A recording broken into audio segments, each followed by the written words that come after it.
Welcome to our third podcast of Youth Time International Movement. This time I hosted Bogdan Vaida, one of the experts of the International Youth Summer School in Reykjavik. Bogdan is an experiential trainer who believes that it's possible to create an environment where people can do right by doing wrong. He can teach students how to become their own teachers. Hello Bogdan, welcome. Welcome to Youth Time International Movement. Would you please tell something about yourself, like basics, like what are you doing, like how old are you and everything, so that they can All get right. some. So I am 34 years old. I started my life in 85 as a Uh-huh. small baby that was very eager to experience life. So I finished the University of Informatics in Timișoara, which was interesting because after finishing something very technical and staying in front of the computer, I needed to explore the opposite of technical. And I knew I had public speaking, let's call them issues, a fear of public speaking. Mm-hmm. And so I joined Toastmasters in order to solve my problem. Thing is, 2 or 3 years later, I realized I was pretty good at trainings, and which was pretty out of my comfort zone, let's say, at first. But it was interesting because after a few years of Toastmasters, that was my comfort zone. So from then on, I just went full on in the trainings field. Could you please explain us more? Because like I was researching your blog and everything, and I saw that you have a lot of motivation on your blog and you're trying to inspire people, yeah, especially young people. Like, could you please tell me more about your road Yeah, trip sure. in the life? Why in So 25? after Toastmasters, where I just started with trainings, I was like, I started doing trainings the old fashioned way, like having a PowerPoint presentation and me being like a remote control for that presentation and just transmitting information from there. And this was pretty tiresome for the public, and I realized that it was not my way. Then I did a bit of an upgrade to the training style, meaning that I learned how to transmit in front of the public. So I was more the speaker type of trainer, which was better. But I realized that while I was speaking, I was not listening to the participants. So from then on, I went full on in a more facilitator style of training, in which the participants speak more than the trainer. And that was like the second upgrade. And when, after a few years of doing trainings this way, I remember one day I was reading an article before the summer vacation from a trainer that was, I think, 70 or 80 years old at that point. And he was talking about dynamic debriefings, meaning after the exercise happened, how to create the environment in which the participant can learn from what the exercise um, illustrated, but Mm-hmm. not just by simple questions like how did you feel and how was it for you, what did you learn, but literally by experiencing the the results of the exercise inside themselves. So doing experiential trainings and then experiential debriefings after the trainings. So basically the participant, after the workshop or the 1 week training, depending on the circumstance, would leave the field feeling that they have integrated what they've learned, not that they learned some theory that they Mm-hmm. need to. So when I read that paper, I was mesmerized. I downloaded, I think, all of his papers to my Kindle, and my girlfriend told me that it ruined our vacation because I was on the Kindle during the whole day. It was incredible for me. Of course, I recuperated at the end of the vacation, but I just was mesmerized by this style of training. And from then on, I strive to create an environment in which participants just learn by themselves. Okay, but could you please explain me something more like what are you training of? What are you training like people, because I saw a lot of courses that you finished like with your participants, but I'm not quite sure what is your role. Like you are some kind of professor, teacher, life coach. Like, could you please precise it? For me, it was like, Sure. thank you very much. Well, what I am usually doing is I create an environment like an interactive game, let's say, and the participants go through it. And during that game, they are learning the target learning goals of that workshop. So, for example, for this event, I've prepared an interactive game in which they will teach themselves some unique skills in multitasking, in using their creativity, and some other social skills like persuasion, communication, conflict management, and leadership, or some others. I'm sure that by the end of the game, they will gain confidence in their own abilities to use these skills. And I think that that is my mission as a trainer, to promote their own abilities and to like put a flashlight on them so they realize their potential without that much of me telling them what to do or how to act in or to act in a certain way. So can we say that you're a trainer of soft skills, like future skills that can Yes. be applied in their environment, like business? Yes, I'm a soft skills trainer, though I do some partnerships with experts in which I take their theory or their way of transmitting information and we create together a game with Mm-hmm. the same principles, but that game teaches an expert level skill, something like, for example, for programming, we've played some games. We did so. Yes, a soft skills trainers usually, but sometimes partnering with experts and creating other games, other type of games. Okay, and now when we are speaking about like skills, like I would like to ask you, do you think that future skills are going to be the most important in next 10 years? That people should pay attention? It is a bit hard question, I know, but still we can brainstorming about this. Mm. I think that the most important skill is, well, I don't know if it's really a skill, but I believe it is the ability to practice inner peace under duress. In a world bombarded by notifications, stress, Mm-hmm. important or unimportant tasks, we should strive for inner peace while we deal with all the outside stimuli. There is a quote I enjoy, well, quoting, which is your perception of me is a reflection of you. A way of practicing that inner peace is to put ourselves in a stressful situation and to learn how to make peace with it, to enlarge our comfort zone, to include what happens to these days. Mm-hmm. So you're thinking that, like, I was also reading whenever we have a problem that we shouldn't call it like by problem, then challenge in our life. So all the time to be somehow prepared out of our comfort zone, and that like out of comfort zone is becoming our actually like our Yeah. state of peace. So like not to be nervous or stressed, then just to enjoy and living our life in the moment. Does it actually means like to be present really in this moment? Or Yeah. Yeah, I definitely agree with this way of viewing the world. I think that these days there is a lot of accent being put on we have problems that we need to overcome instead of thinking of them as the normal state of life in which you cannot see the beauty of it without seeing the ugliness of it. So it's normal that you feel low sometimes so that you can also feel a bit better other times. You cannot feel better without knowing how it is to feel worse.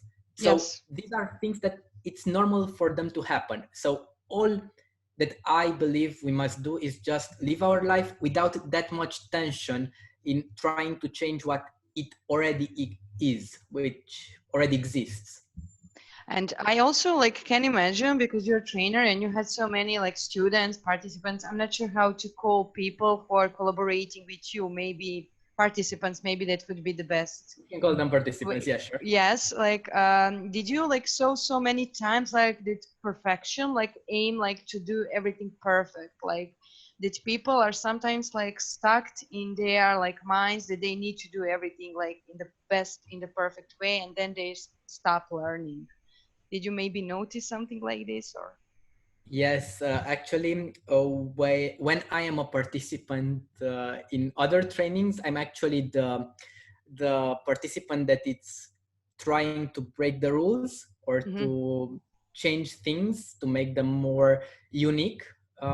Because I believe that when we put standards for people, these are our standards. These are not the standards that those people necessarily need to abide to.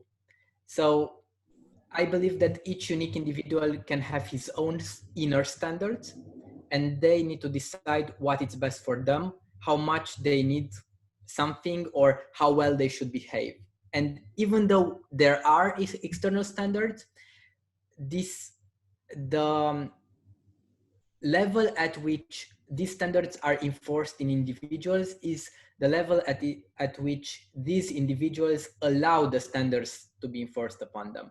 So if somebody tells you that you didn't do perfect, okay, this is their opinion and they are entitled to it, and you are entitled to your opinion of being good enough in this situation and being better in another situation, or just being good enough and enjoying being good enough instead of feeling that you need to be perfect, because sometimes we feel jealous of the people that are doing better than us, but we really don't know their inner world. They may be less dedicated to enjoying life and more dedicated to achieving perfection, while we are actually benefiting more from life than they do. We don't know this. So instead of comparing ourselves with others, we can admire them. We can strive to be like them if we want to. But I believe that we should enjoy our own scheme first. Yes, so this is like on the first place, they should learn how to be self-confident, and that is what they can learn at your like workshops, like, and you have that method that I really appreciate and like, it's learning by doing. And I could say that this is something that future skills, like that future is telling to us that it will be like this. Nowadays, those days, we have so many job positions. When you are not prepared, how are you going to do it? How are you going to succeed? You just have tasks, and you are actually learning by doing. I know that the method is pretty much different from your workshops, but I can notice that it's something pretty much like similar to your, because you're putting like some like and reality in your workshops, and then trying really to learn them, like see something like be prepared doesn't exist. Yeah. Is it, am I like right, or? Yeah. I believe in this method in learning by doing. I think that learning theory is useful up to a point. For example, I have a theory. It's proven for me, not necessarily proven for everybody, that if you are seeking to be better in a field and you read two top books in that field and they do not help you that much, maybe the way to becoming better in a field is not by reading a third book. For example, in time management, when I had troubles with time management, I learned the top two books in time management. And I think that the first book filled like 60% of the theory needed for time management. The second book, around 20-30% more, while also giving me some theory that was in the first book. So after those two books, I had like most of the theory needed in the field. Now, all I needed to do was to put it into practice. But if I was not able to put it into practice, reading a third book, I don't believe it would have helped me. Maybe uh, try different techniques like in my life instead of reading, or maybe solve them in other ways, like holding myself accountable with other people or anything else besides reading a third book. So learning by doing beats learning by reading, from my point of view. Yes, because reading sometimes can be procrastination. If you are reading all the time like self-motivational books and not like really implementing in your life, then it's pretty much the same if you're watching, videos of exercising and not going to gym. You're not going to succeed anything. You will just have theory like how should you look like, but in reality you will be the same, just with more pressure, if I Yes. get it right. So I also wanted to ask you something that I really noticed. For young people, they are missing a lot of motivation, and like at your workshops they are getting some motivation, and I wanted to ask you the reason. Why do you think that people in now those days need more motivation than they needed before? Because obviously society's changed, and like I was thinking, like babies, little children, they are motivated every day all the time, you know, when they're selling the first word, like making new steps. But how it comes like that you grown up and that some like programs in your mind are starting to block you, to tell you that you cannot do something, and then you start being desperate. Why is that happening now these days to young people? When I say young, I think 20 plus, like Yeah. what do you think about this? I think that motivation is a skill to be learned, and some societies do it better than others. Some families do it better than others, and some teachers do it better than others. If someone was unlucky enough to miss all these opportunities, there are trainings, some better than others, that can help increase the motivation of the participants. But of course, motivation is a skill, like any other skill. I believe that the best trainings are the ones that find that sparkle of inner motivation that the participants have and highlight it, enhance it, put a groove on it, so that they realize that they have all the power that they need, all the motivation that they need, and everything else in between. Basically, we are our best supporters in life, and we only need to learn how to cheer for our inner one-man team, let's say. Once we get that skill, that inner cheerer, we have solved our motivation problem. This doesn't mean that we'll suddenly be perfectly motivated to do everything. Of course, we'll have dilemmas in our life and choosing between working and having fun and between getting that project on time or going with some friends somewhere out. Well, yeah, but these are the normal challenges of lives, and we all have to face them so that we felt that we've lived our life. But if we want more motivation, we just need to find our inner motivator. Yes, but this is the first time, and it's really interesting that I hear that motivation is actually skill. You know, like time management and like writing and everything, so that can be learned how to be motivated. I was always thinking that motivation is something deep inside of us, that like it's like just enough to be alive, to like to be healthy, you know, like to have everything what's needed and like basics, and then you can just be happy. But it seems like that it's not Oh, like. I believe that words have different meanings for different people. Mm-hmm. For example, love can mean passion or protection.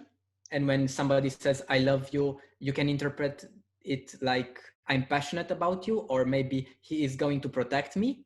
So when you're talking with me from the training point of view, I interpret motivation as a soft skill. But if we go in the psychology field, inner inner motivation, let's say, may be something different for a psychologist than it is for a trainer. So yeah, from what you described it to me, yes, of course, you are correct. And of course, the definitions in our mind differed when I answered the question. Yeah. So I believe that as a way of achieving projects, of feeling that drive to do something, you can educate yourself. But as a way of choosing the right thing to do, that's what you feel inside you. So of course you can push yourself to do a job that you do not like, and that is motivation as a soft skill. You need to do that project even if you don't like it.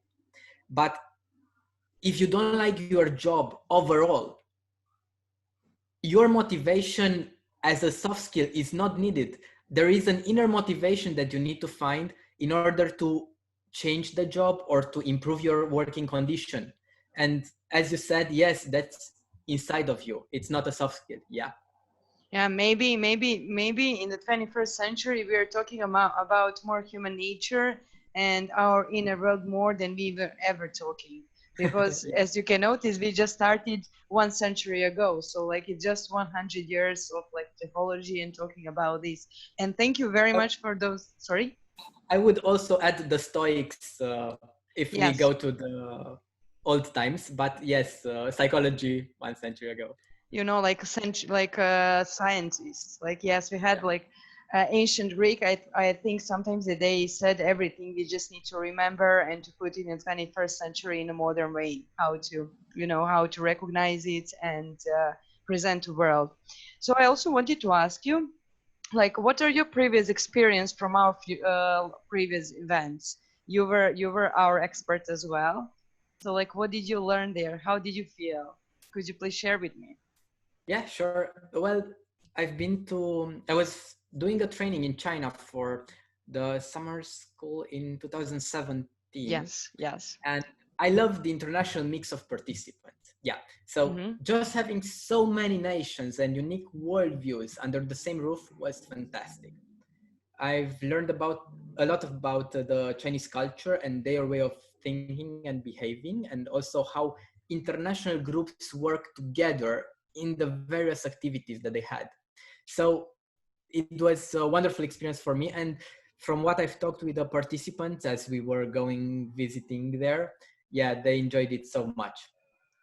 So I And do you? loved one of the things that I responded to when I was contacted by the summer school was that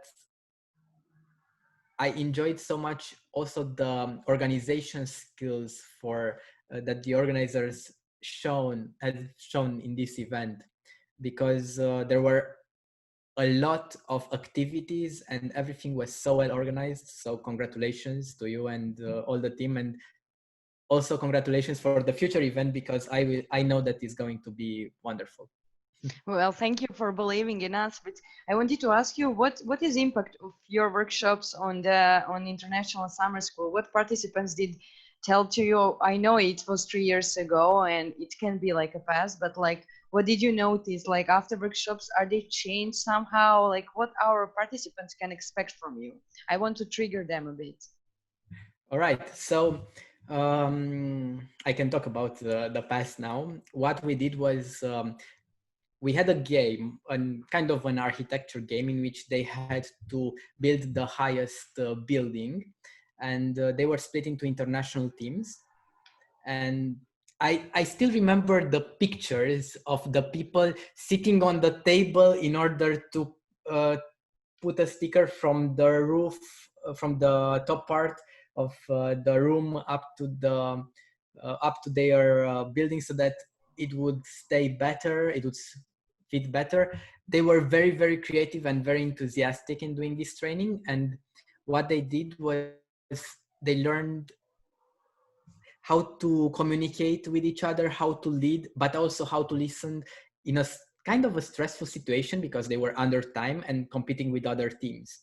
From what the participants told me after the event was that it was one of the most interactive events, because they moved around trying to get all the pieces, trying to collaborate and to build that structure. And it was the event in which they had the opportunity to shine. Mm-hmm. So that's I remember one participant telling me this, and I think that that's the feedback that it stuck with me. It was the event in which they had the workshop, or the event in which they had the opportunity to shine. So I was very, very glad about that feedback. That put a smile on my face. Okay. And what does it exactly mean to shine, to express themselves like in every field, like to show their personality without fear, to accomplish something? What would be that for them? I think that in that case, she put her personality on the table in order to work together with her teammates to strive to be the best during that training, during that exercise, let's say, that activity. And she did her best in a way that she enjoyed doing, and in a way that it was daring and challenging for her. Okay, that could be like describe some kind of flow when you're doing something and not thinking about anything else. And I Yes. also wanted to ask you, like, how are you learning? Like, we are changing, like everything is changing from day to day, but like I can suppose that like from the last year till now, like you are changing your presentations, you're changing how you're teaching. What is your approach to your professional life? How are you have like a will to learn every day, and how are you doing this, because your profession is something pretty much new, if I can notice, like Yeah. in It's interesting that as an experiential trainer, I am. We have actually there exists a group called Experiential Educators Europe EEE, which had an online conference, let's say, during this period. I had a workshop there like 1 month ago. And so us trainers also participates in workshops. They both do trainings, but also are participants in various trainings. And this event was specific to the situation, the global situation that's impacting experiential trainers. Most of the trainers are outdoor trainers and they do interactive activities. So I'm constantly participating in this kind of events, both as a trainer or as a participant. But also the I think that in the beginning, when you're learning a new skill, you are learning the skill very like in a technical fashion, like maybe without putting that much of your personality in it, and more about learning what are the best methods and the things that work. After you are good enough in that particular skill, you are kind of growing a spine. Mean like you're trying, you're experiencing, you are accepting that you can fail a bit in order to learn more. For example, usually in trainings, you end the training on a motivation level or on a best thing that happened, things like this. But sometimes, and what some trainers can do in when you are doing trainings with 12 people or less, you can create a state of deep connection between the participants in which they can bring their personality together with their vulnerability to the table, telling you more than how great it was and more into I felt scared. For me, when I was thinking of taking leadership, I thought that I was taking the opportunity from another person and I didn't want to do that. Or things like that, expressions like that, like sentences in which people are telling what they truly felt like inside themselves. And when you create those conditions, it's so impactful. That's when the true connection happens, and when the participants are very enthusiastic about meeting each other after the training, etc., etc. So I believe that once you as a trainer are prepared to fail, you are really starting to achieve more than the standard way of doing things. And another thing that I just love doing, for example, I started learning the piano in during this period, and I find that learning a new skill that has nothing to do with your main profession can bring so much more into your profession than learning things about your profession. For me, learning piano, I learned so much about how easy or how hard it is to learn, how what to do when you feel frustrated because you cannot learn a hard piece. It was incredible for me to learn something completely different than what I would usually learn. So I would challenge anybody that considers themselves that are good in a field to learn something totally different and bring something from that different skill set into their field where they are good. It will improve it tremendously. Maybe the reason why is that happening is because you don't have any expectations, and then you can be better and better every day. For example, learning piano. Maybe expectations are those like facts that are really like bothering us when we are like doing something. Maybe we should just rid of this and just learn day by day. Can you really say for yourself that while you're working that you don't have anymore any expectations, that you can be free like a child, and just to play. I must confess that I have expectations of myself, and well, for myself, I am trying to do my best, and I am a perfectionist, so I'm guilty of everything. But I am also trying to be in the present and to do the best that I can for the participants. So I think that there is an inner battle between the perfectionist me and the vulnerable me, and I am trying to make peace between themselves, not to ignore one in favor of the other. Mm-hmm. So not there yet, but I think that this is normal because the perfectionist helps me prepare from with having enough time in advance to also test all the activities and everything, while also the other person is the creative me, in which, okay, let's experiment something, and that's the flexibility part of the training. I think a trainer should have both, and Mm-hmm. they shouldn't ignore one or the other. Yes, because somehow you're mentor as well, so you should be all the time, one step in front of your participants, just to be. So many standards. Yes, yes, Yeah, but yeah, true, just true. in a way to lead them. Um, how would you describe your style of teaching, for example? Wow. I'm an introvert, so speaking in front of an audience was hard for me in the beginning. But after a decade of trainings, I found a style that fit me the best, which is actually staying in the back of the room and checking the progress of an activity that helps participants learn by themselves. So I feel like a moderator, or maybe a kind of a flashlight that shines the treasures that the participants don't yet know that they have. So I think that my job is to be in the back and to make sure that everybody else has the occasion to be in the front. What would you just recommend to young people, like who are participants or who are like just spread like all over the world, especially during the crisis? Like, how should they like help to themselves to believe more, to learn every day? What can you remember for yourself? Like, what was the most important thing 10 years when everything started, when you changed yourself and became a real teacher?